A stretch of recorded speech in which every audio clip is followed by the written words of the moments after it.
তোমরাও কি বাড়িতে বসে এমনই টেস্টি আর ক্রিস্পি রোজ কুকিজ বানাতে চাও, তাও আবার এগলেস?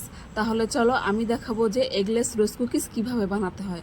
তার জন্য একটা পাত্রতে 1 বাটি চালের গুঁড়ো, 2 বাটি ময়দা, 1 বাটি চিনি আর 1 চামচ লবণ নিয়ে ভালো মতো মিশিয়ে নিয়েছি। তারপর 2 গ্লাসের মতো হালকা গরম দুধ দিয়ে একটা স্মুথ ব্যাটার করে নিয়েছি। ব্যাটারটা যেন বেশি পাতলা বা গাঢ় না হয়। এইখানে কিন্তু ঠান্ডা দুধ দিলে হবে না, গরম দুধ দিয়ে ব্যাটারটা মিক্স করতে হবে। ব্যাটারটা ভালো মতো মিক্স করা হয়ে যাওয়ার পর আধ ঘন্টার মতো রেস্টে রেখে দিয়েছিলাম।